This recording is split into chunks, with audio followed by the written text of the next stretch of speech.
Les subventions généralisées posent un problème aux plusieurs pays dans la région. D'abord parce qu'elles sont coûteuses. Souvent, elles représentent plus qu'un quart du budget. Elles posent aussi un problème parce que les subventions généralisées profitent aux gens les plus aisés, les plus riches. Dans quelques pays, à peu près un tiers de ces subventions profitent aux 20% de la population la plus riche. Bref, elles posent un problème parce qu'elles sont coûteuses et parce qu'elles profitent aux gens qui peuvent facilement supporter le prix réel de l'énergie.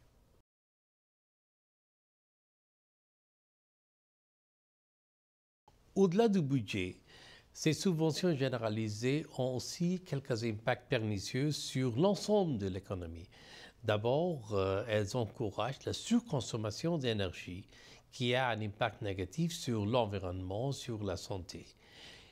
Et puis, en subventionnant le prix d'énergie, il y a un impact négatif sur la rentabilité des investissements pour la production de l'énergie dans le pays.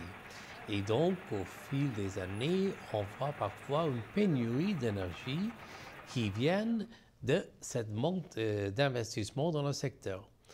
Et finalement, il y a aussi un impact négatif dans le sens qu'elles encouragent la contrebande. Donc, il y a un effet positif sur les pays voisins, mais la contrebande est aussi une source de la corruption.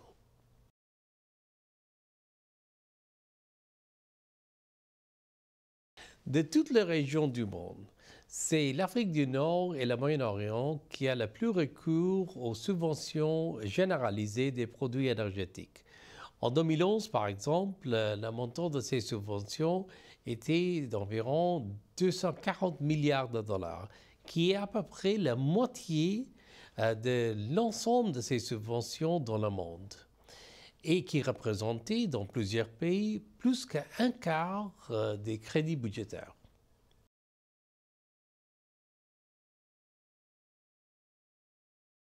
C'est clair que ce système de subventions généralisées doit être corrigé. Mais c'est aussi clair que la réforme pour régler ce problème, qui est là sur place depuis des décennies d'années dans plusieurs pays, doit être par une manière graduelle. Évitons des augmentations brutales qui finissent souvent par être inversées. Aussi, c'est important que cette réforme doit aller de pair avec des mesures pour continuer à protéger les ménages les plus pauvres, les plus vulnérables, qui auront toujours besoin d'une énergie bon marché. Et c'est très important que cette réforme doit être soutenue par une campagne de communication pour expliquer à la population pourquoi ces subventions généralisées posent un problème pour le budget et pour l'ensemble de l'économie.